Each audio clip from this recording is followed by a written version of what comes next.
de paladar duro, llamada bóveda palatina, y hay una zona de paladar blando.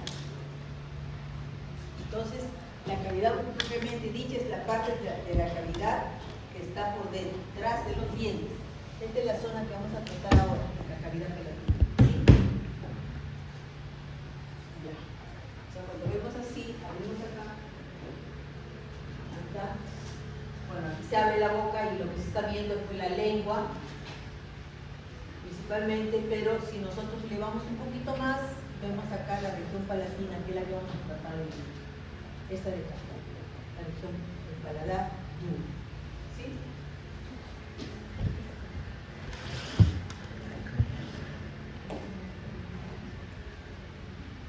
Entonces, vamos a ver esto. Acá tenemos a esto, vamos a apuntar la parte inferior, entonces para ver el paladar.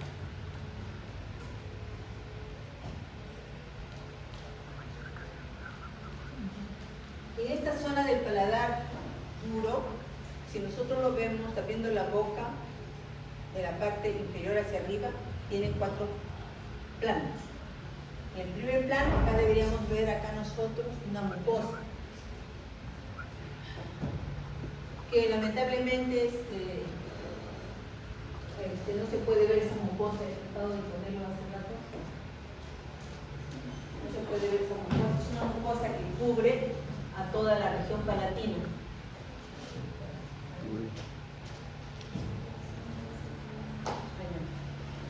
Entonces, en esta primera capa, que es una capa de mucosa, vamos a ver nosotros en esta zona aquí, en la parte anterior, en el tercio superior, una formación que se llama las arrugas palatinas, que tienen esas formaciones, tienen una importancia clínica desde el punto de vista forense, y generalmente están justo por este agujero, por el agujero incisal a los costados que están esas arrugas palatinas, que está formado por un tejido fibroso conectivo, es duro y permite, como le decía, la identificación forense. ¿Y por qué se dice que puede servir? Porque se ha visto investigaciones que las arrugas palatinas que tienen los hijos no se repiten en los padres, no se repiten en los nietos en una familia, en hasta 4 generaciones. Por lo tanto, se toma como una posible forma de poder identificar, igual como no tenemos las huellas digitales. Pero con el paso de los años, por la edad, esas arrugas palatinas en las personas mayores, las adultas mayores se van aplanando. Luego, debajo de estas arrugas palatinas, en esta zona de acá, en la zona de paladar duro y paladar blando, existen pues unas formaciones pequeñas, chiquititas, que son las formaciones de glándulas palatinas. Ubicadas acá, más o menos aquí.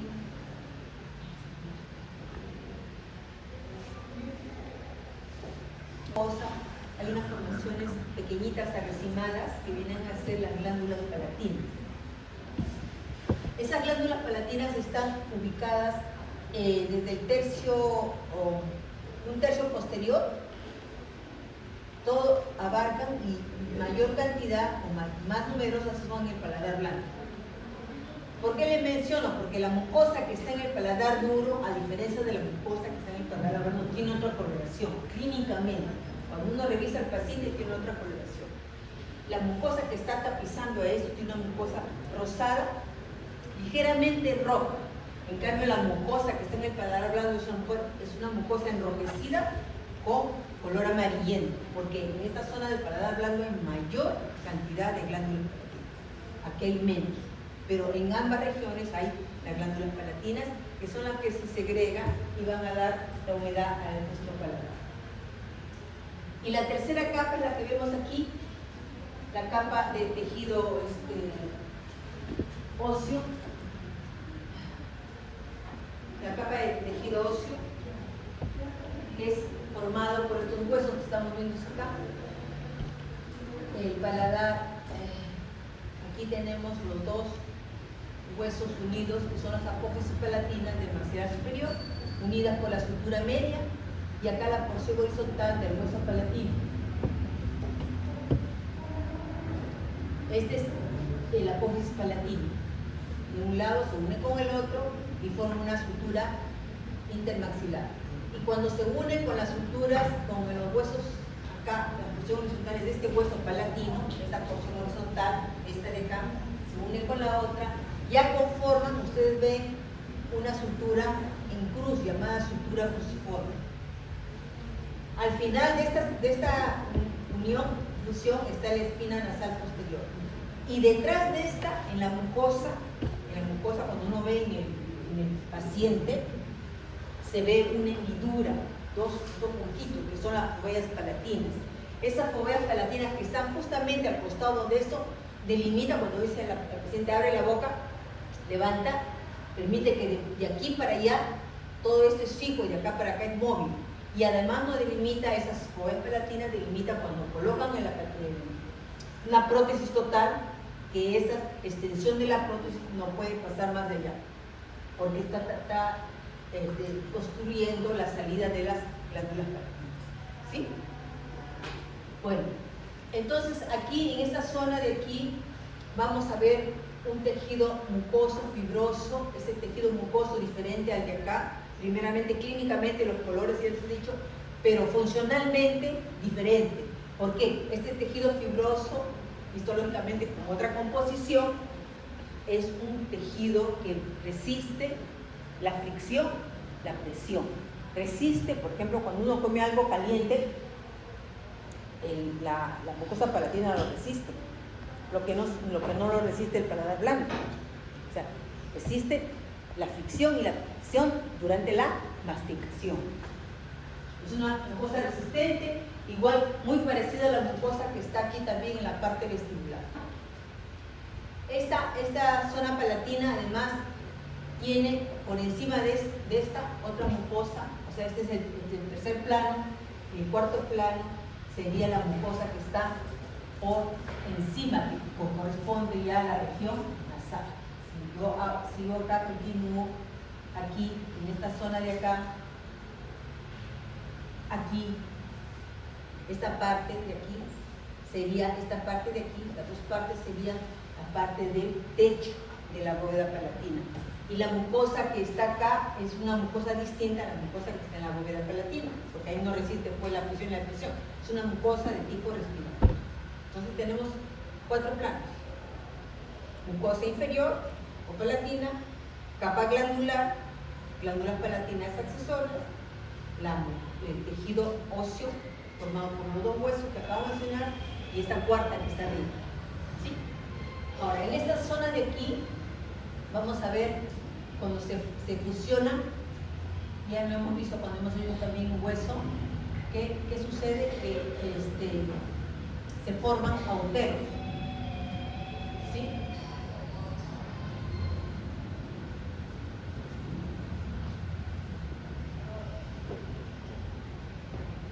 Ya, ahí podemos ver los agujeros que se forman. En la parte superior, el tercio superior, el agujero palatino anterior o incisal. En la parte posterior, el agujero palatino posterior o mayor. Por estos agujeros van a pasar los elementos que le van a dar inervación, que van a dar vida a esta mucosa. Se conocen como VAM, vena, arteria y nervio. ¿Qué nervio? Por aquí, nervio palatino anterior o mayor, y acá el nervio nasopalatino. Vamos a ver esa, que son ramas. El nervio palatino anterior son ramas de su ganglio del quinto 2, no son ramas directas del quinto 2. Cuando hemos hecho cosas así, hemos hecho, o sea, normalmente cuando uno revisa, los que van al paladar no van directo del quinto 2, van de su ganglio.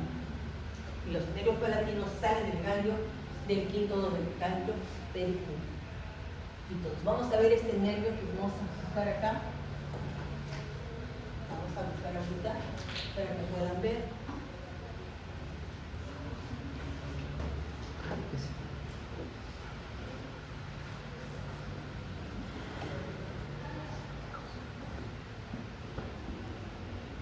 Acá está mostrando. Esta es rama del quinto 2, nervio palatino mayor. ¿Qué cosa está inervando? Inerva la mucosa palatina de premolar hasta molar. ¿Sí? Toda la mucosa palatina, inerva también al hueso, también de esa zona, inervación sensitiva. Y en cambio al tercio superior, que sería de canino a canino, eso lo va a inervar otro nervio, el nervio nasopalatino o esfenopalatino interno, como se llama. Recuerden que el nervio esfenopalatino es rama del quinto 2. Vamos acá el nervio nasopalatino.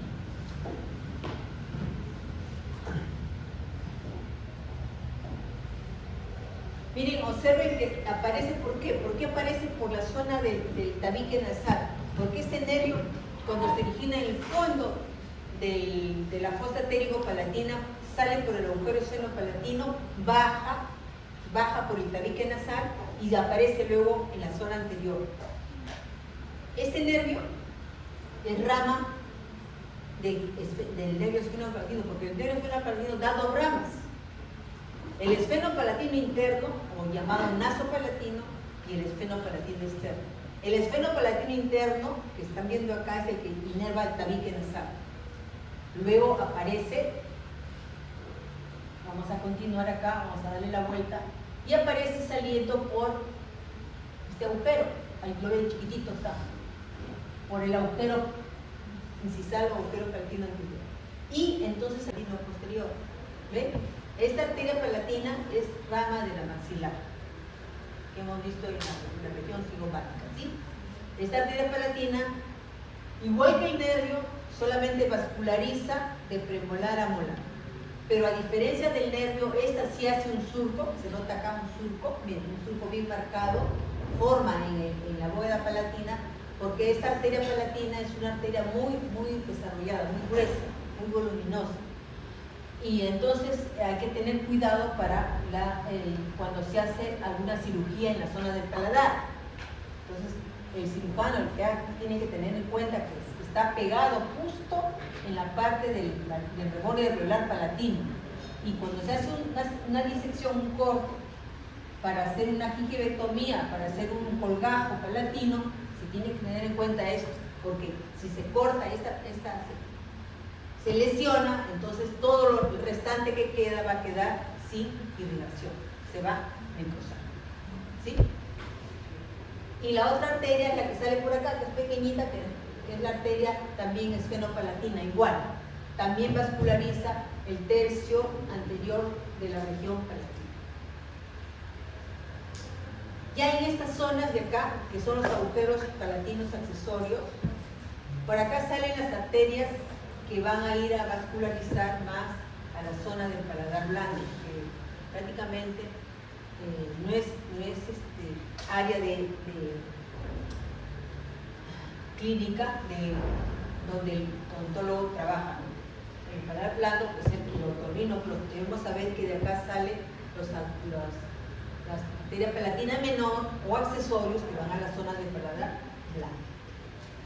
Una parte clínica, aparte de lo que acabo de mencionar respecto a la arteria palatina mayor, es la que se produce o la que se encuentra, que se puede dar en la unión en la sutura intermaxilar. En la sutura intermaxilar muchas veces se produce un crecimiento de este hueso llamado torus palatino. Este torus palatino, ¿qué cosa hace? Mientras el paciente tenga sus dientes no hay problema, pero cuando el paciente se déndulo total, se le tiene que colocar una prótesis total. Y la prótesis total siempre trabaja, se adhiere sobre el paladar. Entonces ese torus palatino va a impedir, entonces tienen que hacerle una cirugía previa para hacer que el paciente pueda utilizar una prótesis total. Se presenta, sí, yo he visto dos casos, que se presenta el torus elevado. Vuelvo a repetir, mientras tenga los dientes, solamente le falta, no hay problema, pero cuando tenga que usar diente, una prótesis total, tiene que hacerse una remodelación ósea ahí para que pueda usar. Ahora, Esta forma, por ejemplo, que tiene del paladar es una forma media cuadrada, media ancha, ¿no? La forma del paladar que tenemos cada uno está la forma de acuerdo a la cara. En las personas que tienen la cara larga es un paladar más estrecho, más alto también.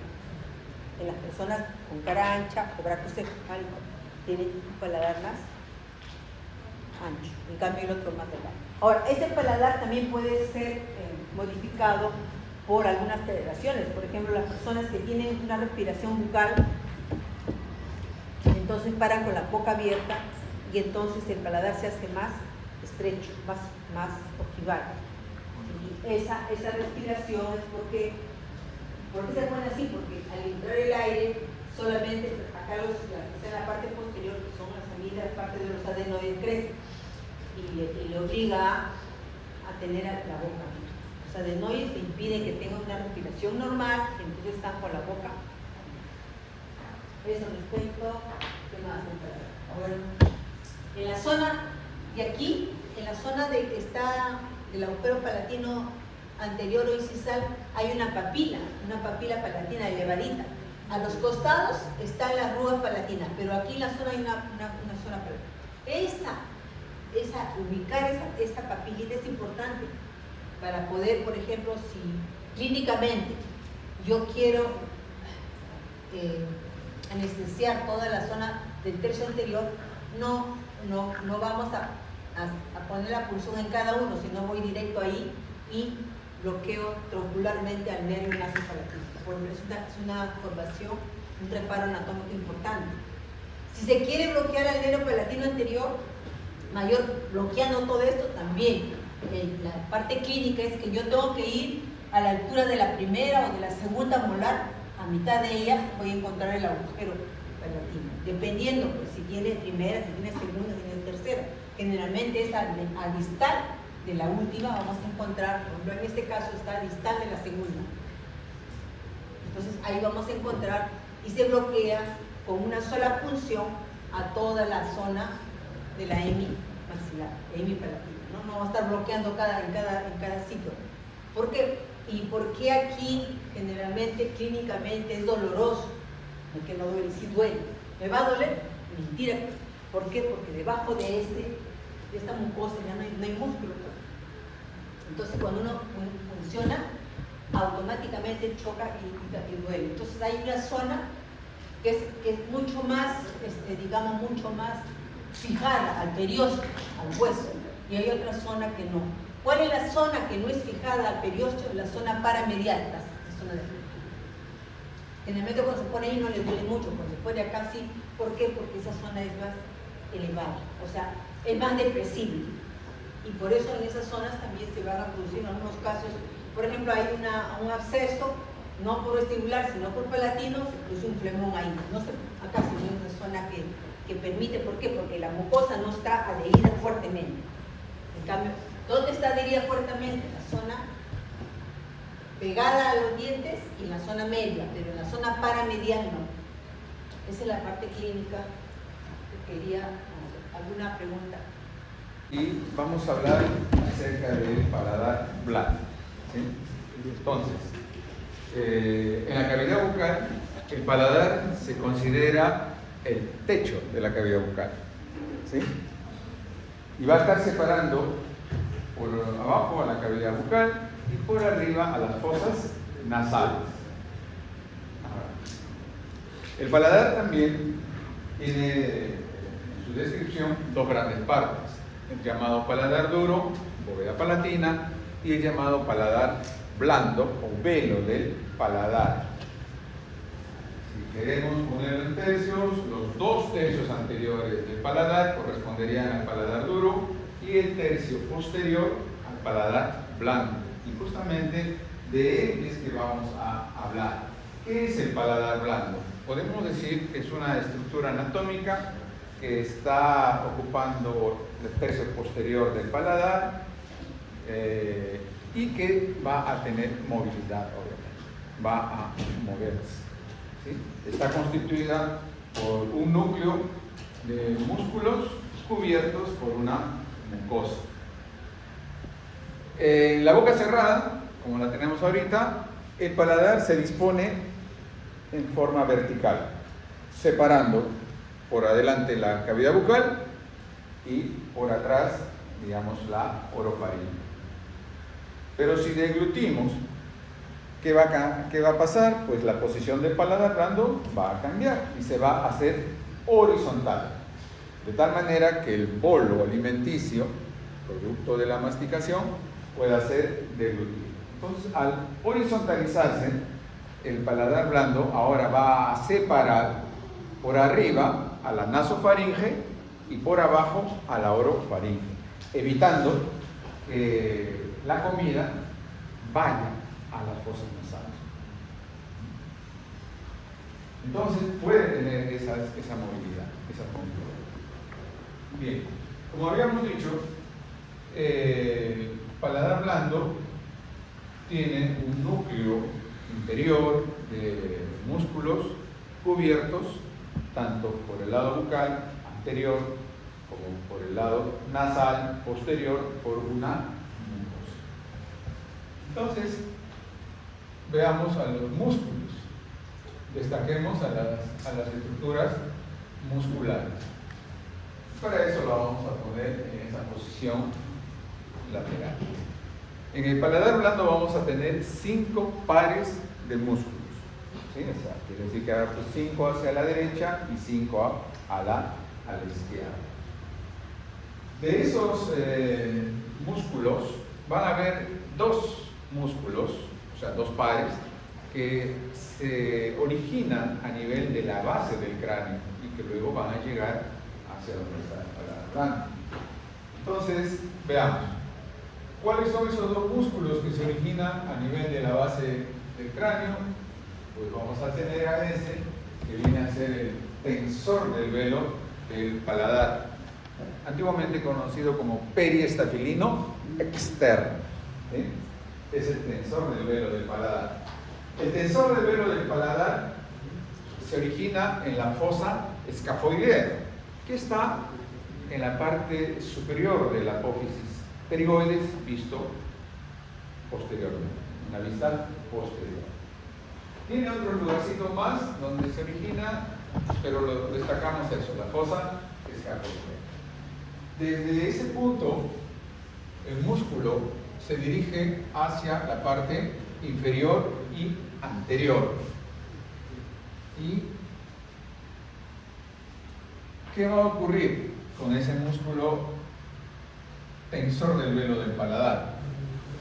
Desde su disposición vertical va a horizontalizarse, va a cambiar de dirección en 90 grados. ¿Y dónde lo va a hacer?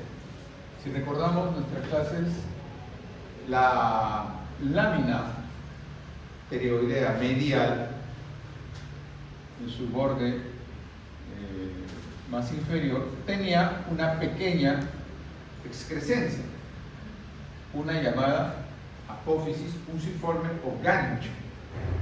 Justamente ese elemento, ese gancho de la apófisis pterigoide, de la lámina medial, va a servir como punto de apoyo para que el tensor que está bajando hacia adelante se curve 90 grados. Aquí está esta puntita, vendría a ser el gancho o apófisis fusiforme. Y ¿quién está ahorita doblándose en 90 grados? Es el tensor del velo del paladar. Ahora, ya no visto en la vista lateral de hace un rato, sino visto, digamos, de abajo hacia arriba. ¿Y qué va a ocurrir con este tensor cuando se dobla, cuando gira alrededor del gancho de la apófisis pterigoide? Pues se va a expandir, convirtiéndose en una aponeurosis, es decir, un tendón planado. La aponeurosis, un tendón aplanado. Y se une con el del otro lado, constituyendo lo que se denomina la aponeurosis palatina. Esta aponeurosis palatina se adhiere al borde posterior del paladar duro está constituido por los huesos, por las láminas horizontales de los huesos palatinos, en ese punto. Y además esta apófisis, esta aponeurosis palatina también va a servir como zona de inserción de otros músculos que forman parte del paladar blando. Entonces, de esta manera se constituye esta aponeurosis en el esqueleto del paladar blando. El otro músculo que se origina también en la base del cráneo es el músculo elevador del velo del paladar, llamado clásicamente periestafilino interno. Se origina en la superficie inferior de la porción petrosa del temporal, donde hay unas superficies rugosas, ásperas, ahí. Tiene otros lugarcitos también, pero destacamos eso. Desde ahí, miren, también se dirige hacia abajo, hacia adelante, pero hacia la parte central, hacia la parte central, ¿sí? Hacia la parte central.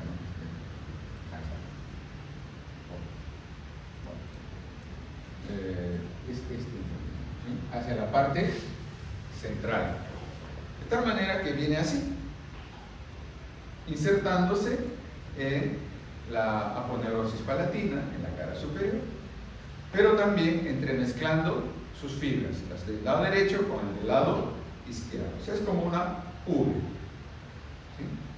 Entonces, estos dos músculos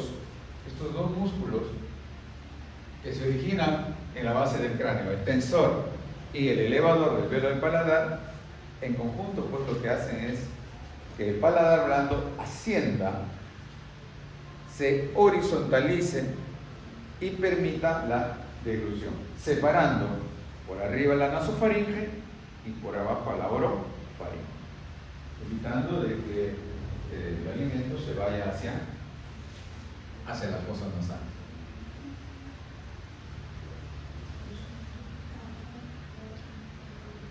Luego tenemos otros músculos.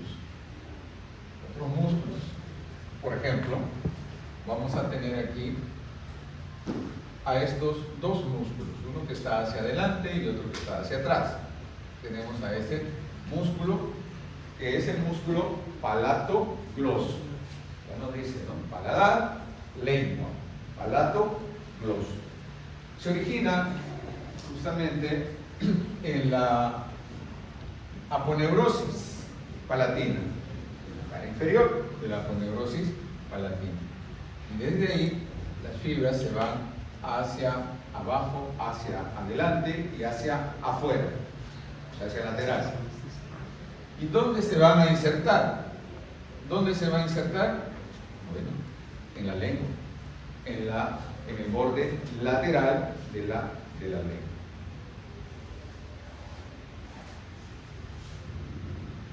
Otro músculo que vamos a encontrar es este de acá, llamado palato-faringe. Ya también su nombre nos indica, palato, paladar, faringeo, faringe. Este músculo también se origina en la aponeurosis palatina, en la cara inferior, y de ahí se dirige también hacia abajo y hacia afuera para insertarse en la parte lateral de la faringe, entremezclándose con los músculos constrictores. Entre el palato gloso y el palato faringeo, que son músculos que van a diverger, hay un espacio. ¿Sí? Se ve aquí un espacio.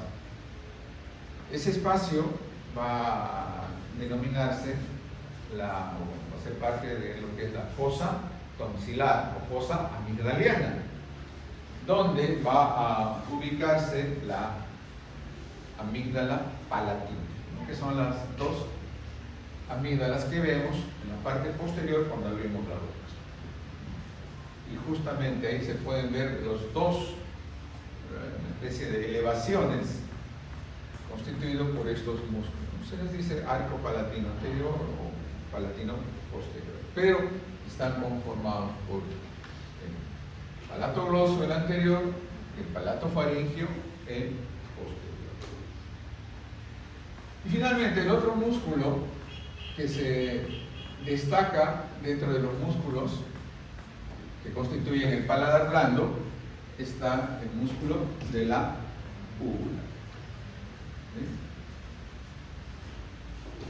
El músculo de la úvula se origina en la espina nasal posterior. Recordemos que en el borde posterior del paladar duro, en la parte central, hay una saliente, la espina nasal posterior, así como adelante entre los maxilares estaba la espina nasal anterior. Entonces de ahí se originan los músculos de la úvula y se dirigen hacia abajo atrás para insertarse a nivel de la mucosa que está cubriendo a este músculo. Entonces, gracias a la acción de estos músculos es que el paladar blando puede moverse y permitir la deglución principal, ¿no? entre otras cosas. Bien, entonces, ¿quién inerva a estos músculos? A los músculos del paladar blando. ¿Quién lo va a inervar? El denominado plexo faríngeo. Ese plexo faríngeo está formado por ramas que proceden del 10º par craneal, el vago, y el 9º par craneal, que es el gloso faríngeo. Lo hace a través de sus llamadas fibras faríngeas, ramas faríngeas. Específicamente, a los músculos va la inervación procedente del neumo gástrico, del 10º par craneal. Pero hay una excepción. Ese músculo de ahí, el tensor del velo del paladar. Ese músculo es la excepción, porque a él no lo inerva el plexo faríngeo, sino lo va a inervar el quinto 3, el nervio mandibular, que tiene una de las ramas dirigida al músculo pterigoideo medial. De ese nervio, para el músculo pterigoideo medial, se desprende un nervio que va al tensor. Y se dice que es el nervio del tensor del velo del paladar. Entonces, se hace esa excepción en relación a la inervación de los músculos del paladar blando. Y finalmente, en relación a la irrigación, pues van a ver varias arterias que llegan al paladar blando desde distintas zonas. Por ejemplo, desde la zona superior descienden las arterias palatinas menores, que son ramas de la arteria palatina descendente, rama a su vez de la maxilar. Y de la parte inferior ascienden la arteria palatina ascendente, rama de la facial, y la arteria faríngea también ascendente. Y esta faríngea ascendente es una rama de la maxilar. Entonces, estas tres principales arterias se ramifican también y se encargan de la irrigación de estas estructuras. Y ahora sí, finalmente, decíamos de que el paladar blando estaba constituido por un núcleo de músculos que estaban revestidos, cubiertos por mucosa. La parte anterior, que correspondería a la zona bucal, el velo del paladar está tapizada por una mucosa de revestimiento. Epitelio, poliestratificado, plano, no queratinizado. Mientras que la parte posterior del paladar blando, que se relaciona con la fosa nasal, está cubierta por una membrana respiratoria. Epitelio pseudoestratificado, cilíndrico, ciliado. ¿Sí? Bien. Entonces, estos temas en relación a lo que es el paladar blando. Entonces, vamos a la lengua. La lengua es un órgano básicamente conformado por músculos, cubierto por una mucosa, y es un órgano móvil que tenemos en la cavidad oral. Acá lo que estamos viendo es que la lengua, como le digo, tiene básicamente dos partes. En la parte más posterior e inferior, ¿no?, estaría la porción menos móvil de la lengua, que corresponde a los al tercio posterior de la lengua, y esa se le llama la raíz, ¿no? Y lo que corresponde a los 2 tercios anteriores de la lengua se le llama el cuerpo, ¿no? Entonces la lengua tiene una raíz y tiene un cuerpo. Dentro de ese cuerpo vamos a encontrar la punta de la lengua llamada el vértice. Esta lengua, como les dije, entonces la parte de la raíz estaría en lo que se conoce como la bucofaringe, y la parte del cuerpo estaría dentro de lo que es la cavidad oral propiamente dicha.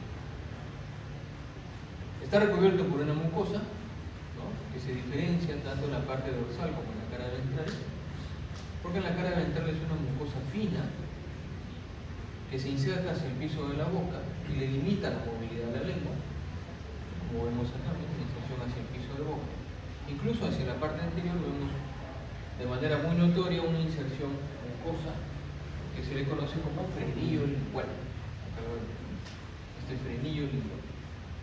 Este frenillo lingual limita la tracción de la lengua, ¿no? Por eso que a veces algunas personas tienen este frenillo un poco corto, entonces cuando sacas la lengua, tu lengua no puede salir mucho. Entonces, es evidente cuando tú le pides a un paciente que saque la lengua, al momento de sacar la lengua, la punta de la lengua se queda por inserción corta de ese frenillo mucoso. Entonces la lengua va a tomar una forma de corazón. A eso se le llama anquiloglosia, ¿no?, cuando no puede sacar la lengua por la inserción corta de este frenillo lingual. Entonces, ¿qué se hace? Se corta el frenillo, ¿no?, para liberar la lengua.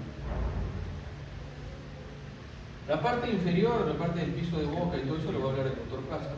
Vamos a centrarnos en lo que es propiamente la lengua. La lengua tiene 2 caras, ya les había mencionado. Toda la parte superior se le conoce como el dorso de la lengua, y la parte inferior es la cara ventral de la lengua. ¿Por qué? Porque si nosotros llevamos la lengua hacia arriba, o sea, elevamos la lengua, paramos la lengua, toda la parte superior, ¿hacia dónde va a mirar? ¿Hacia adelante o hacia atrás? Hacia atrás, por eso se le llama la cara dorsal. Y toda la parte inferior, ¿hacia dónde mira? Hacia adelante, por eso le llama la cara ventral. ¿Ya? Esa es la razón por la cual está la cara dorsal y esta es la cara ventral. En relación a la mucosa vamos a hablar específicamente de la cara dorsal, en la cual vamos a encontrar un límite en su cara dorsal, que es bastante evidente.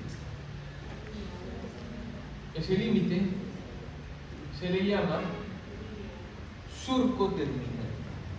¿Ah? Ahí vamos a ver un surco terminal que tiene la forma de una V,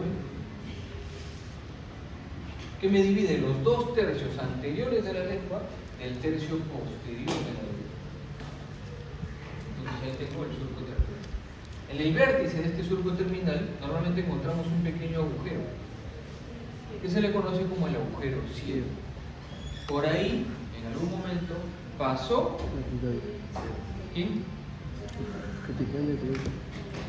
Muy bien, la glándula tiroides. Por eso era el conducto tiroidoso.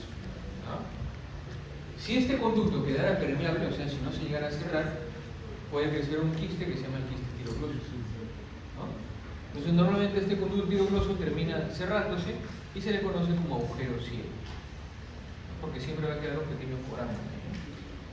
Entonces le decía, este surco terminal nos va a dividir los 2 tercios anteriores del tercio posterior. En los 2 tercios anteriores va a predominar la presencia de papilas en este dorso de la lengua, y en el tercio posterior vamos a encontrar a la amígdala lingual, ¿no?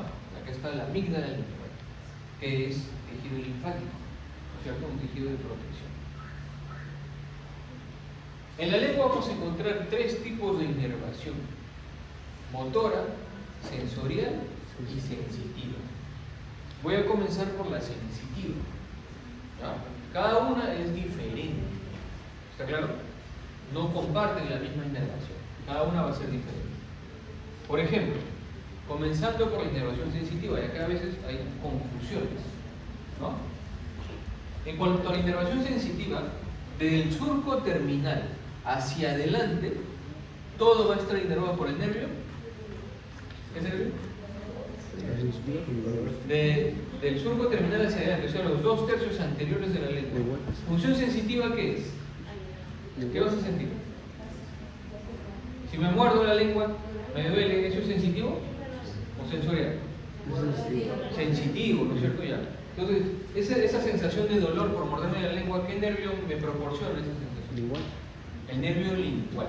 ¿Rama de quién? ¿Rama de quién? ¿Rama de quién? La rama del nervio mandibular, ¿no? Quinto 3, ¿no? Quinto 3. Entonces, los 2 tercios anteriores de la lengua de forma sensitiva lo dará el nervio lingual. El tercio posterior está en su mayoría inervado por el nervio glosofaríngeo, pero la lengua va a llegar en la parte posterior, ¿no? a prolongarse, incluso la mucosa llega hasta la epiglotis, formando los pliegues glossoepiglóticos, ¿no? Medial y lateral. Entonces, esa zona cerca a la epiglotis va a estar inervada por el nervio. ¿Qué nervio es el? Muy bien, el nervio vago o décimo par craneal. Específicamente una rama, la rama laríngea interna, ¿no? Que es rama de la laringea superior, que viene del nervio vago. Entonces, acá en el tercio posterior voy a encontrar la inervación del nervio glosofaríngeo, y en la parte más posterior, ¿no? Casi con el epiglotis, o sea, alrededor del epiglotis con la lengua, será vago. Esa es la razón por qué cuando nosotros nos introducimos el dedo hasta la parte más posterior, ¿qué te va a producir? ¿Ah? ¿Qué te da? Náusea, ¿o no? Te produce náusea móvil por reflejo vagal. ¿Ya? ¿Está claro? Entonces, 2 tercios anteriores, nervio lingual. Tercio posterior, glosofaríngeo y vago. ¿Ya? Y vago. En cuanto a la inervación sensorial, vamos a tener también una diferencia, porque le decía que en la parte dorsal de la lengua, sobre todo los 2 tercios anteriores, predominan papilas, y el tercio posterior la amígdala. Las papilas que encontramos en la lengua son de 4 tipos. Las que más abundan, que son como prolongaciones de terciopelo que están en toda la lengua, se le llaman las papilas filiformes, ¿no? Son de un color rosado, ¿no? Y que nos ayudan a tener inervación, la percepción sensitiva, y nos ayuda a la deglución y arrastre de alimentos. Esas son las papilas filiformes. Tenemos otro tipo de papilas, que son las papilas acá en lateral, miren, tienen forma de hojas, ¿no? Superpuestas, que en realidad en los animales están en mayor abundancia y en el humano hay en menor cantidad, ¿no? Entonces se llaman las papilas foliadas, ¿no? Predominantemente en la punta de la lengua, o sea, en el ápice de la lengua, y en el surco medio hacia posterior vamos a encontrar gran cantidad de puntitos blancos, ¿no? Como cabecitas blancas, que son las papilas fungiformes, ¿no? Justamente se llama fungiforme porque tiene forma de hongo. Fungi es hongo. Entonces es como un honguito, como una seta, como le decía, como la casa de los pitufos. Entonces, como tiene la forma de un honguito, por eso le llamó fungiforme. En realidad las papilas fungiformes son las que más perciben el sabor, ¿no? O sea, el sabor se percibe principalmente por los fungiformes.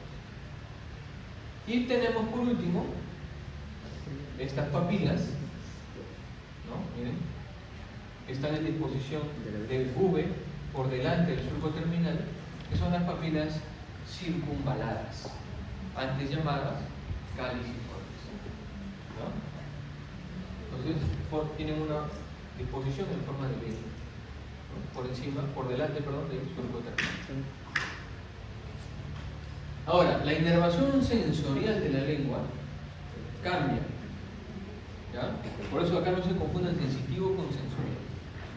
Sensitivo, dijimos que del surco terminal hacia adelante era lingual, pero en el caso sensorial, por delante de las circunvaladas es el nervio cuerda del tímpano.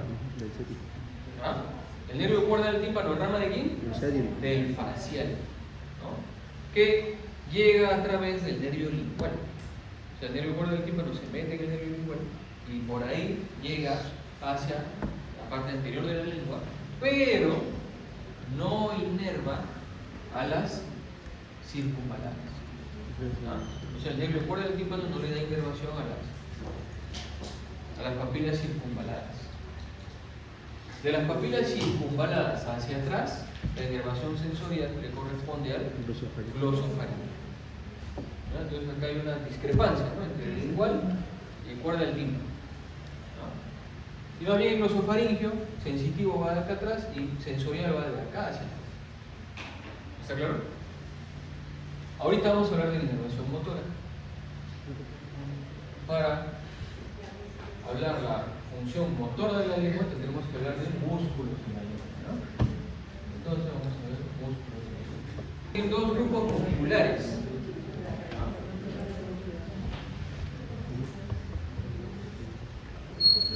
Tenemos entonces dos grupos musculares.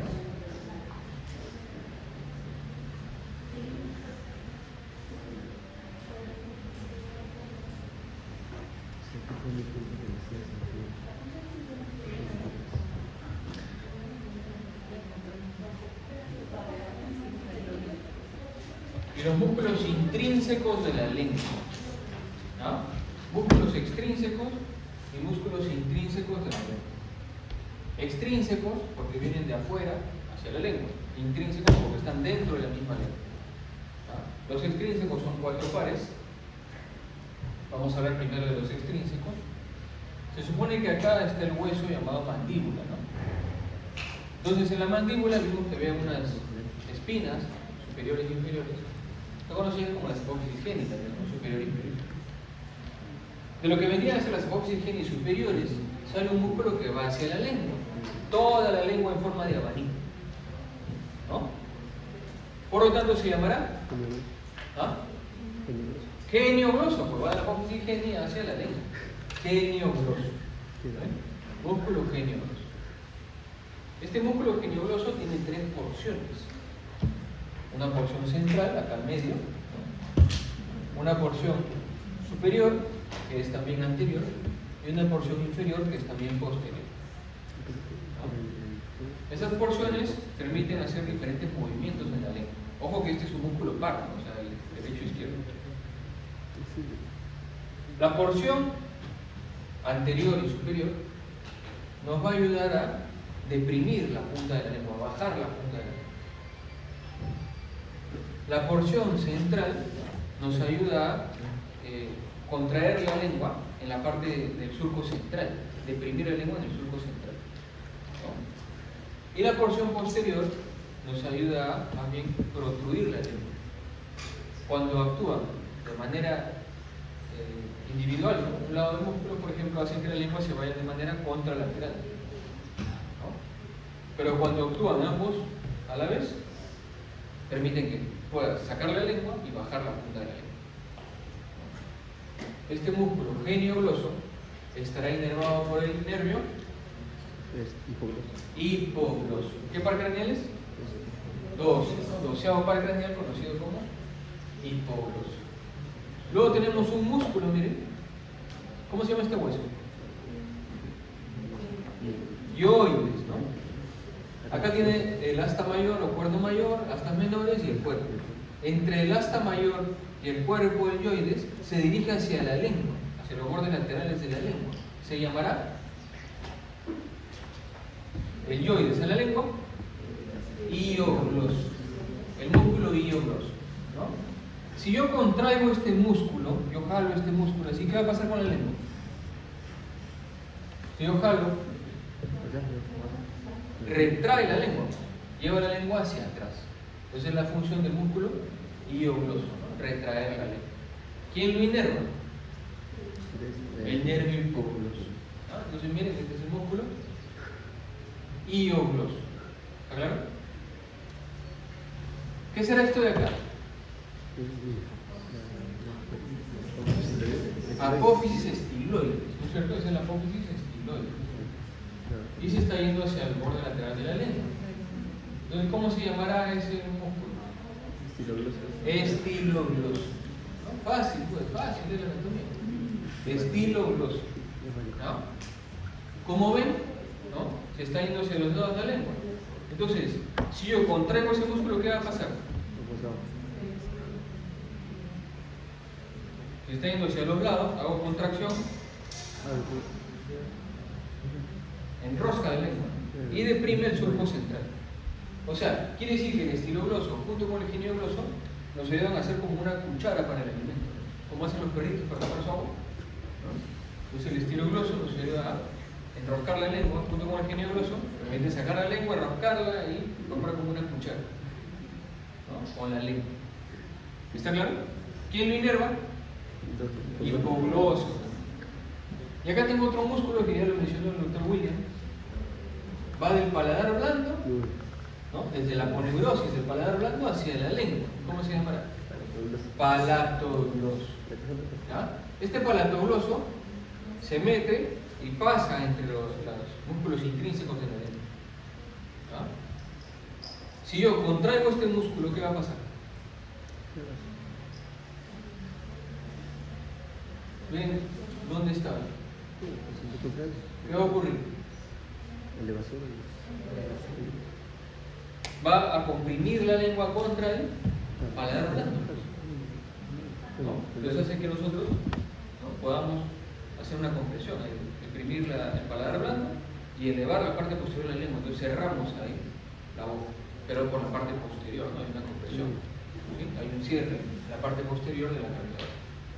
Ahora, ¿quién inerva este palatogloso? Exacto, acá no lo inerva, es el único músculo de la lengua que no es inervado por el hipogloso.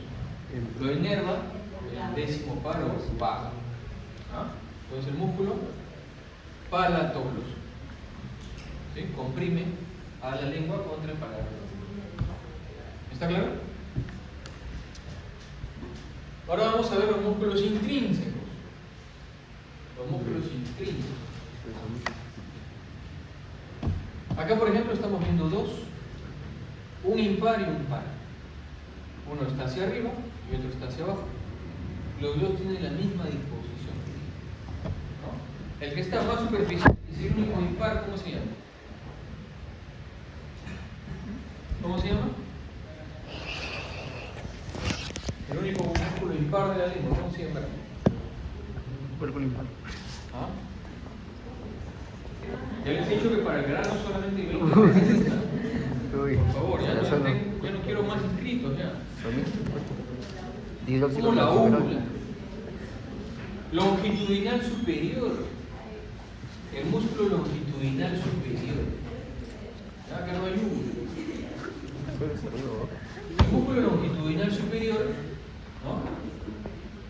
Está dispuesto en toda la parte superior de la lengua. Si es que yo hago función de este músculo, lo que va a hacer es también enroscar la lengua pero lleva la punta de la lengua hacia adelante porque está encima, ¿no? O sea, ayuda a levantar la lengua y enroscar la lengua hacia arriba, ¿sí? Por debajo sí tengo un músculo par que vendría a ser el longitudinal inferior, ¿no? Inferior hará lo opuesto. ¿Qué hará entonces? Enrosca la lengua y lleva la punta de la lengua hacia abajo, ¿no? Hace lo opuesto al longitudinal superior, ¿sí? Entonces tenemos longitudinal superior, longitudinal inferior. ¿Quién lo inerva? El hipogloso, ¿no? Y en la lengua, bueno, me faltó mencionar que había un tabique lingual, ¿no? Capa fibrosa, que divide la parte interna de la lengua en dos partes. Por eso algunas personas tienen lengua bífida también, ¿no? A veces se puede dividir la lengua en dos, por este séptimo tabique. Si le sacamos el tabique, podemos ver la disposición de otros dos músculos. Por ejemplo, acá tengo el músculo vertical y el músculo transverso de la lengua, ¿no? Aparentemente tienen la misma disposición, o sea, la misma proyección de las fibras, pero hay una diferencia. En el caso del músculo transverso de la lengua, viene desde el séptimo tabique y se va dispersando, ¿no?, hacia la parte anterior y lateral, o sea, se va abriendo así, ¿no? El músculo transverso de la lengua está en mi lengua abriéndose así. Entonces, si yo contraigo este músculo transverso, ¿qué va a ocurrir? ¿Qué va a ocurrir con la lengua? El rostro. Se comprime, ¿no es cierto? O sea, alarga la lengua y comprime, ¿no? Alarga y le quita solo, ya no permite sacar la lengua, ¿no? Este es el músculo transverso. Y por otro lado tenemos el músculo vertical de la lengua, pero este músculo vertical viene en sentido opuesto.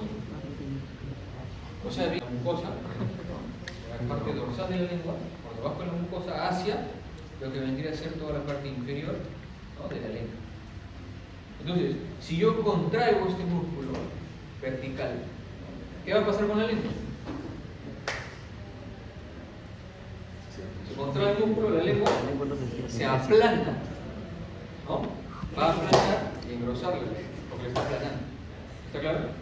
¿Quién inerva al transverso y al vertical? El hipogloso, ¿no? Solamente el palatogloso es el único músculo inervado por el 10º paro vago. Entonces tenemos 4 extrínsecos: geniogloso, iogloso, estilogloso y palatogloso. 4 intrínsecos, que es longitudinal superior, longitudinal inferior, transverso. El único impar, longitudinal superior.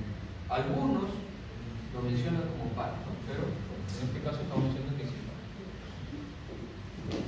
Bueno, y por último, la irrigación de la lengua, que el doctor Castro lo va a terminar, porque viene una rama de la carótida externa, que es la arteria lingual, ¿no?, de la lengua, y se divide en 3 ramas. Una que va a dar irrigación a todo el cuerpo y la parte anterior de la lengua, que se llama la arteria profunda, ¿no?, profunda de la lengua. Luego tenemos la que va a irrigar toda la parte posterior y dorsal, que vendría a ser la rama dorsal de la lengua. Y lo que irriga la parte inferior y el piso de boca es la arteria sublingual, ¿no? Entonces tenemos la arteria profunda de la lengua, dorsal de la lengua y la arteria sublingual. Bien. El autor continúa con el piso.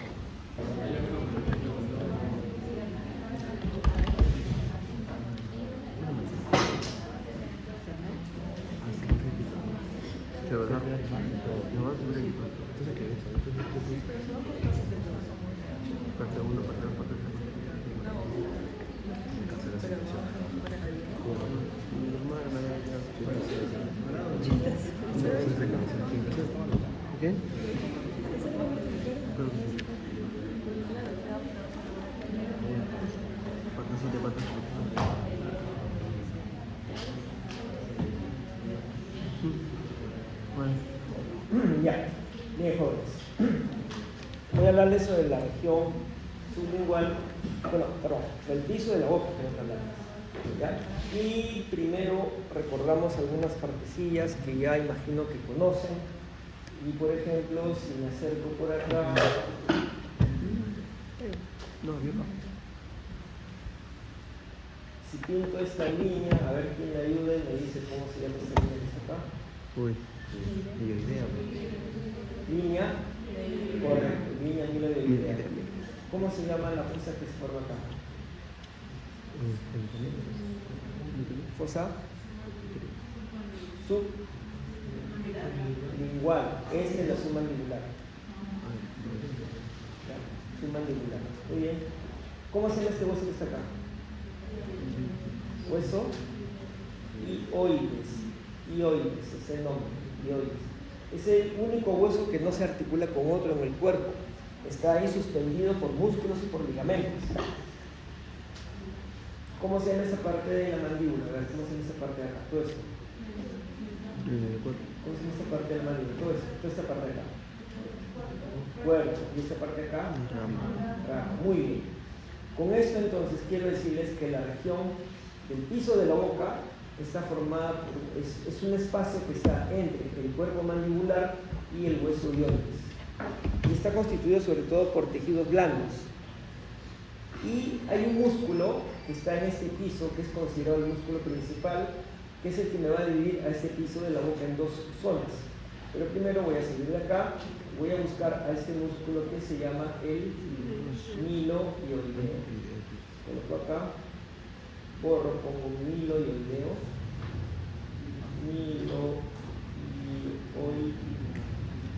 músculo miloideo. Muy bien, este músculo miloideo es considerado como el músculo que está formando el piso de la boca. Como pueden ver ustedes, su origen está en la línea miloidea de ambos lados. Se inserta de tal manera que los dos miloideos van a formar en el medio un rafe miloideo que está viniendo desde el cuerpo mandibular hasta el cuerpo del hueso hioides. Este músculo lo que tiene como función es tensar el piso de la boca y elevarlo también. Entonces, ese músculo me está dividiendo al piso de la boca en dos partes. Le dicen, hay un piso superior y hay un piso inferior. Lo que estamos viendo en estos momentos es el piso superior, o sea, lo que está por encima del músculo. Y en ese piso superior, ustedes acaban de observar a la lengua. Entonces, si coloco acá yo mucosa de la lengua, voy a tener acá mucosa lingual,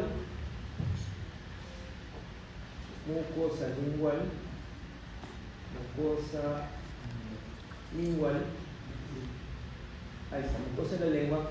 Entonces yo voy a decir lo siguiente. Ustedes acaban de ver este órgano que se llama lengua. Es un órgano muscular muy mono.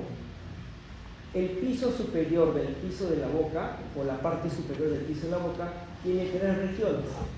Tiene una región lingual, que ustedes acaban de verla, está formada por la lengua y todos sus componentes, y a los costados tiene las regiones sublinguales, una sublingual derecha y una sublingual izquierda.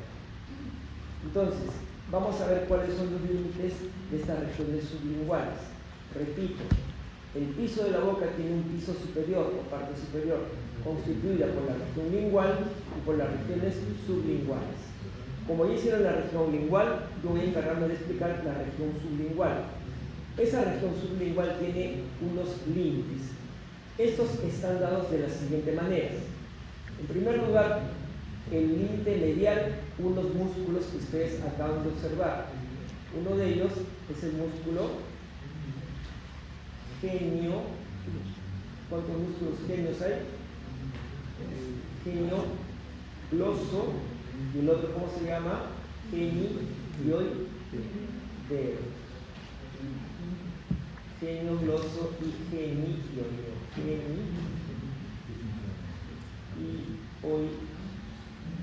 Ahí está. Muy bien. Observamos. Me acerco nuevamente y efectivamente he visto hace un momento, me han explicado que la lengua es un órgano muscular que tiene músculos intrínsecos y músculos extrínsecos. Dentro de los músculos encontramos a estos dos que se llaman geniogloso y genioideo. Estos dos músculos están formando el límite medial de la zona sublingual. de la fosa sublingual. Pero hay un músculo más que también se menciona, que es el músculo iogloso.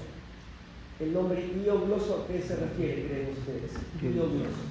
¿De dónde viene ese músculo? ¿De dónde?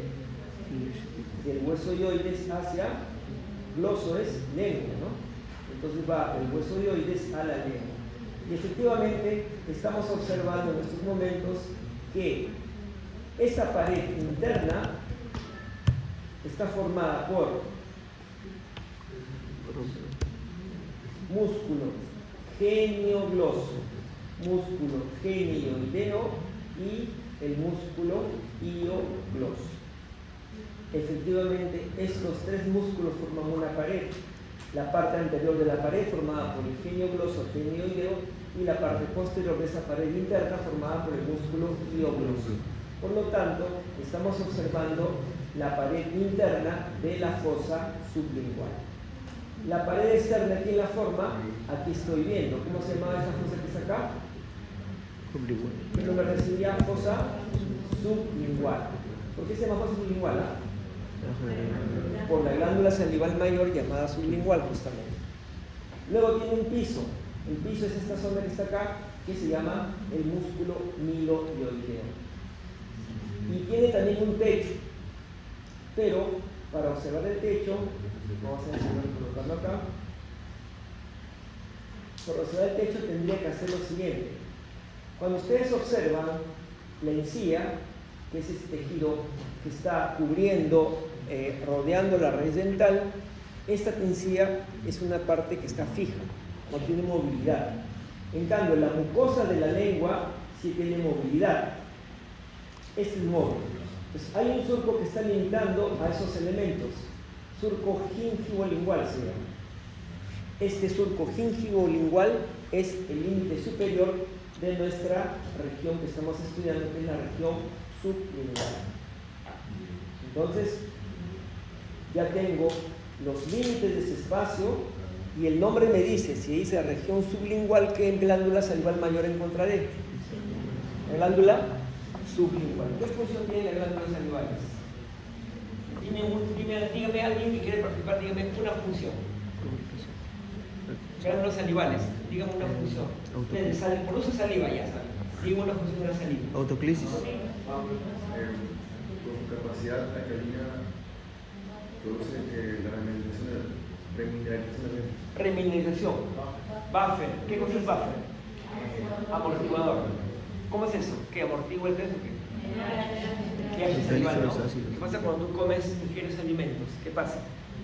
Ingieres alimentos y la misma digestión, la acción bacteriana hace que se conviertan los alimentos, porque se produzcan ácidos como parte del metabolismo bacteriano. ¿Y qué pasa con el pH? ¿Aumenta o disminuye? Aumenta, no, disminuye. Disminuye, es más ácido, claro, más ácido. Y esa acidez que es un factor de riesgo para la caries dental, ¿no? Es mejor que yo lo están viendo en bioquímica. El otro día me dio un salto y justamente vi una clase muy interesante, me pareció muy interesante. Eso de cómo sacan la saliva, ¿no? No es por babeo y por saliveo, ¿no? Interesante. De verdad, ojalá me hubieran enseñado a mí bioquímica de esa manera. Me pareció súper interesante. Bueno, entonces, aquí encuentro una glándula salival mayor que se llama la sublingual. Voy a colocar, cierro acá, pongo sublingual. ¿Cuáles son las otras glándulas salivales mayores? Submandibular y la parótida. Dígame, ¿el tipo de saliva que producen migas es igual? ¿Cuál es la diferencia? Una serosa, otra mucosa y una ¿Quién es serosa pura? parótida. Parótida. ¿Quién es mucosa pura? Sublingual. ¿Y quién es mixta? Submandibular. La submandibular, ¿no? ¿Así es? Bueno, así me dijo el grupo anterior, yo les creí. Si me dijeron mal, ya no es mi problema. Así era, ¿no? ¿Sí? Algo así, ¿no? Bueno, lo que yo sí me acuerdo era que algunas eran mucosas, otras eran cerosas y había mixtas. Pero yo no, la verdad yo pensé que la parótida era mixta, pero me dijeron que no. Yo la verdad no me acuerdo. Pero sí les digo, muchachos, les digo por experiencia propia, mía propia. Las ciencias básicas que yo estudié Miren, ¿cuántos años? Yo soy promo 93. O sea, ¿cuántos años son? Hasta ahora me acuerdo de histología, de biología, anato hecho porque es anato, pero a lo que voy es que a pesar de los años hay cositas que se han quedado en mi cabeza y esas cositas las ahora las recuerdo y me son útiles en algunas oportunidades. Por ejemplo, estoy explicando en la tiroides, me acuerdo clarito la imagen histológica, me acuerdo ahí la forma coloidal, la difusión, las células, y por ahí se vienen a la mente imágenes así de cositas que me acuerdo, o sea, que ahora me son muy útiles. ¿Y qué quiero decir con eso? Que yo de verdad agradezco ahora haber tenido esa formación en ciencias básicas. Ahorita yo veo que de verdad mi formación o nuestra formación en básicas fue muy buena. Yo se lo agradezco, de verdad. Eso yo lo comparo con otros colegas de otros lados, no digo dónde, pero me doy cuenta que nuestra base básicas es muy buena. Bueno, entonces, esta es la glándula que se llama sublingual. En realidad se llama glándula sublingual, pero no es una glándula sola. Histológicamente hablando, son muchas glandulitas que se han agrupado para formar un solo elemento. Por ese motivo, vemos que existen múltiples conductillos de secreción, múltiples conductivos excretores, mejor dicho, ¿no? Pero hay uno más grande, el principal, que se llama el conducto sublingual o conocido como conducto de Rivinus, aunque acá el programa le llama Bartolino. Pero miren, vamos a ver por acá, me acerco, coloco el conducto y vas a ver que le llama conducto de Bartolino. ¿Está? Entonces, sublingual mayor y aquí le dice conducto de Bartolino. Yo me acuerdo que a mí me decían que se llamaba conducto de Rivinus. En la submandibular se llamaba conducto de Wharton, ¿no? Así le decían.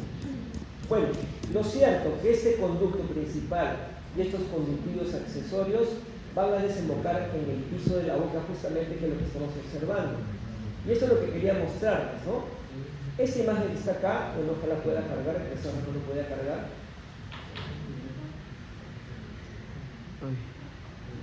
Ah, qué interesante. Es de acá justamente, miren. Ah, no, es de acá. Parecía el globo de San Marcos. Feliz día, por cierto.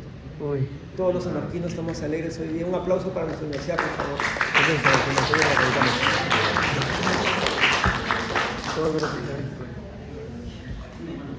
Nuestra cuatricentenaria.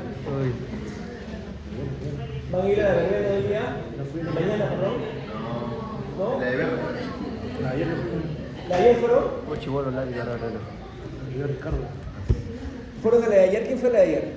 ¿Está bien? Una hora. ¿Quién estuvo? Ricardo, por eso se quedó dormido. Una bandita que había de sal. ¿Cuál? ¿Zaperoco? Sí, no puedo conocido. Pero en la noche sí nos felicidad. Tengo acá, esta persona levantó la lengua y este de acá, ¿cómo se llama? El genio.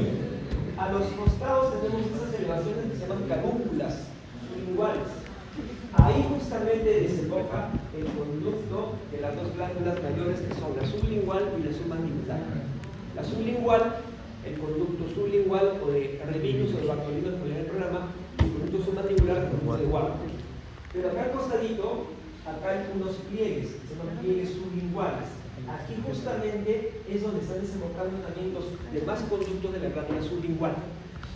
O sea, en ese piso de la boca estamos observando ahí la desembocadura de estos elementos, y justamente es lo que les decía hace un momento.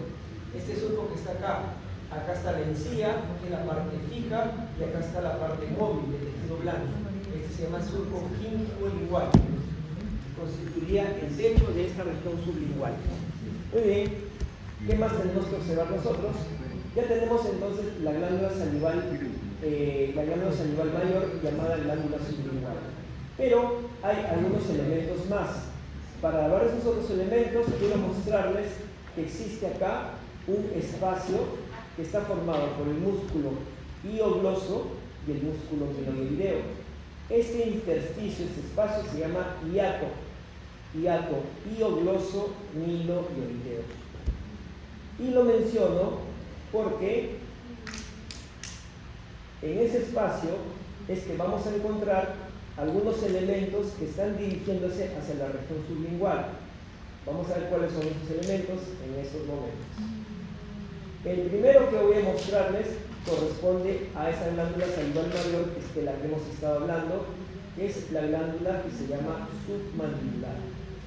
Ya me dijeron qué función tiene la submandibular, ¿no? Voy a ver acá. Submandibular. Mandibular.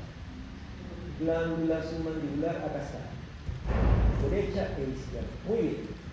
Estas glándulas no son parte de la explicación que estoy dándoles, porque ellas la vamos a estudiar en unos triángulos que vamos a conocer en el cuello. Cuando hagamos cuello vamos a ver un montón de triángulos. Uno de ellos se llama triángulo submandibular, que está constituido o contiene a esta glándula salival mayor. Pero esta glándula tiene dos partes, vamos a ver ahorita. Tiene una parte superficial y tiene una parte profunda, que acá la vamos a observar. La parte superficial está por fuera del músculo miloioideo, la parte profunda está por dentro del músculo miloioideo. Pues esta parte profunda sí se encuentra en esta región sublingual. Y además vemos que tiene su conducto de desembocadura, que es el conducto submandibular o conducto de Wharton. Entonces, cuando ponemos acá, vemos acá, giramos y me acerco para observar el contenido de la región sublingual, me doy cuenta que en la región sublingual está pasando el conducto de la glándula submandibular, que se llama conducto submandibular o conducto de Wharton. Ahí está el nombre, ¿ves? Conducto de Wharton. Y me doy cuenta que ese conducto está pegado a la parte medial de la glándula sublingual. Para empezar, seguimos. Siguiente elemento, pero ahora es un elemento nervioso. Voy a colocar acá el nervio. Vamos a poner acá nervio hipogloso. ¿Qué parte craneal es el hipogloso? Número 2. ¿Qué agujero de la base del cráneo atraviesa? Conducto del hipogloso. ¿Dónde ubicas ese conducto? ¿En qué hueso? ¿En qué hueso? ¿Cuál? ¿Mandibular? ¿Etmoides o occipital? Muy bien. ¿Y qué buscas del occipital? ¿Qué buscas del occipital para ubicarlo? ¿Qué buscas? ¿El agujero? ¿Cómo se llama el agujero? Agujero magno se llama. ¿Cómo se llama actualmente? Agujero occipital. ¿Y esto cómo se llama? ¿Los cóndilos de quién? Ahí está el cóndilo del occipital y delante del cóndilo encuentro el conducto del hipogloso. Acá está. ¿Atravesado por quién? Por el nervio hipogloso.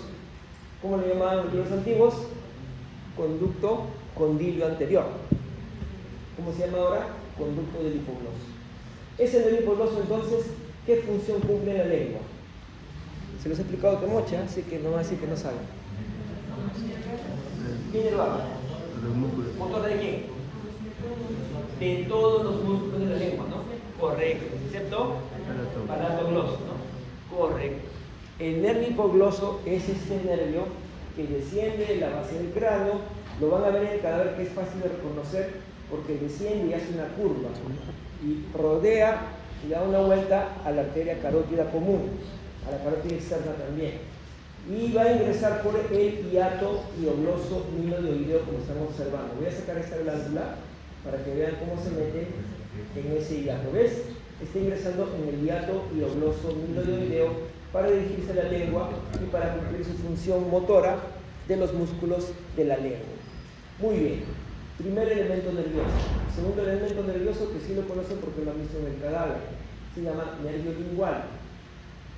¿A qué pertenece el nervio lingual? Díganme. ¿Rama de quién es? Rama del nervio mandibular, correcto. ¿Y el nervio mandibular qué parte craneal es? Quinto 3. Es parte, es una de las divisiones del trigémino. Trigémino del quinto par, y tenemos acá al nervio lingual. El nervio lingual, van a observar ustedes ahorita, está pegado al músculo, bueno, no está pegado, sino que está, claro,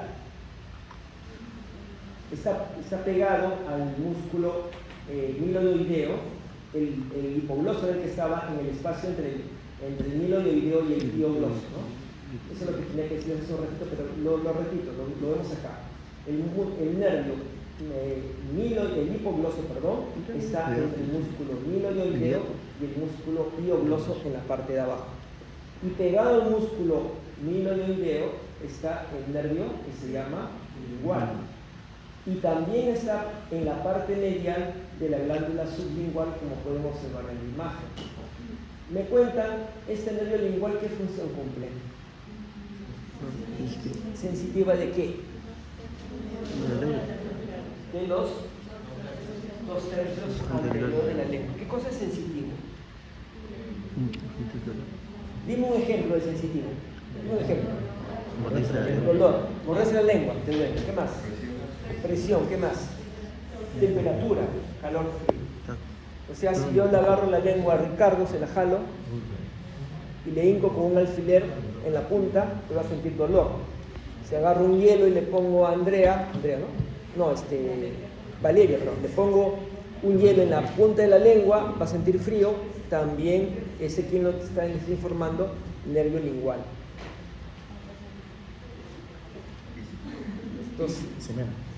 Dos apellidos, son los apellidos Chasca, ¿no? Pero tu nombre es Chasca. No, pero no como agarro otro apellido, pero agarro tu nombre. Si a Chasca agarro, le coloco, por ejemplo, una cuchara caliente en la lengua, va a sentir calor, probablemente le duele o no. Pero si yo agarro a Chasca su lengua y le coloco unas gotas de limón, siente acidito, ¿qué nervio le está informando que tiene limón en la lengua? El cuerda del tímpano. El cuerda del tímpano. ¿De quién es rama el cuerda del tímpano? ¿De qué parte craneal?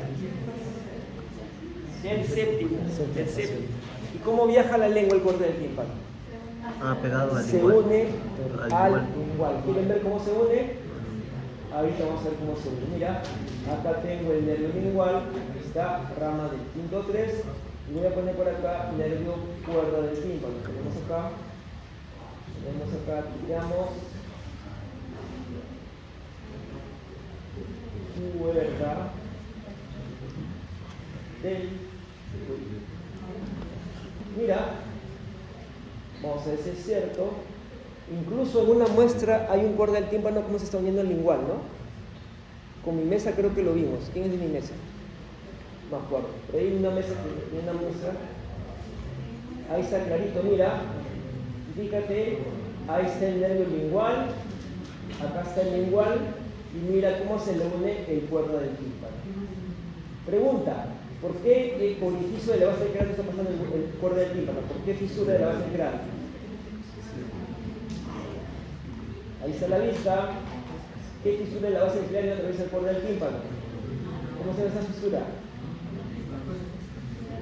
¿No se acuerdan? ¿Esto cómo se llama? ¿Quién se articula acá? El cóndilo mandibular, fosa mandibular. ¿Cómo se ve esta fisura? Timpánica o fisura de Glasser. ¿Quién la atraviesa? Nervio cuerda del tímpano. ¿Qué está haciendo? Se está uniendo al nervio lingual. ¿Y para qué se une al nervio lingual? Para de esa manera llegar a la lengua, 2 tercios anteriores, y transportar información gustativa. Entonces, en conclusión, ya tenemos como contenido de la región sublingual a la glándula sublingual con su conducto sublingual o de Bartolino o de Rivilos. El conducto de la glándula submandibular o submaxilar, que se llama conducto de Wharton, a la parte profunda de la glándula submandibular, al nervio hipogloso, al nervio lingual. ¿Qué están atravesando este hiato hiogloso miloideo? Y nos falta finalmente una arteria, que sí la conocen porque se las han explicado hace un momento. Voy a poner la arteria sublingual. Coloco acá, arteria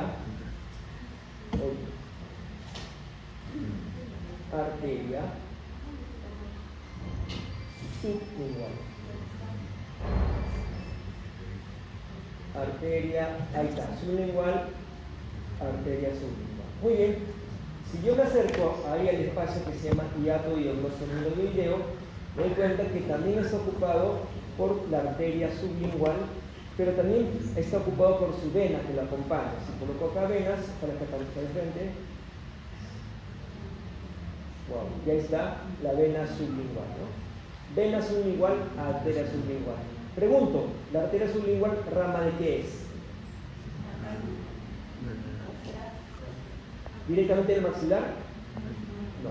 Igual. De la lingual. Si coloco vía de origen, aparece su rama, que es su rama de origen, que es la arteria lingual. La arteria lingual y la arteria sublingual no están en el hiato, por si acaso. No atraviesan el hiato, como sí lo hace el nervio lingual, el nervio hipogloso, el conducto submandibular. Ellos sí atraviesan ese conducto y con la glándula, la parte profunda de la glándula submandibular. Esa arteria sublingual es rama de la arteria lingual, la que a su vez, esa sublingual, rama de la arteria lingual, la que a su vez es rama de la arteria lingual. ¿De qué rama? ¿Esta qué es? Carótida externa. ¿Cómo reconocías la carótida externa? ¿Cómo no la confundes con la interna? Alguien tiene que acordarse, alguien sabe. Vamos, dígame. ¿Cómo?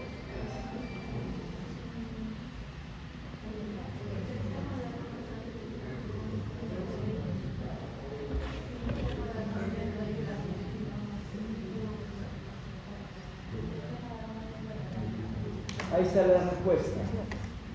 Cuéntame, la carótida externa es esta que está acá.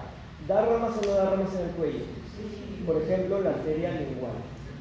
Y la facial también, que sí la conocen la facial. En cambio, la carótida interna va por el cuello, da ramas. En el cuello ninguna. ¿Dónde son ramas que está dando? Dentro del cráneo. Dentro del cráneo se da ramas. ¿Ya? Muy bien. Entonces, conclusión. Que tenemos en la región sublingual a la glándula sublingual. ¿Quién más? A su conducto sublingual, al nervio hipogloso, al nervio lingual, a la glándula submandibular, la parte profunda con su prolongación, con su conducto, y la arteria sublingual, que es una de las ramas de la arteria lingual. ¿Qué más ramas daba la arteria lingual? Que Moche les dijo, 3 ramas daba. Profunda y de lengua. ventral. ¿Y la? Ventral. Arteria lingual tiene 3 ramas. ¿Cuáles son? Sublingual. Sublingual va 1.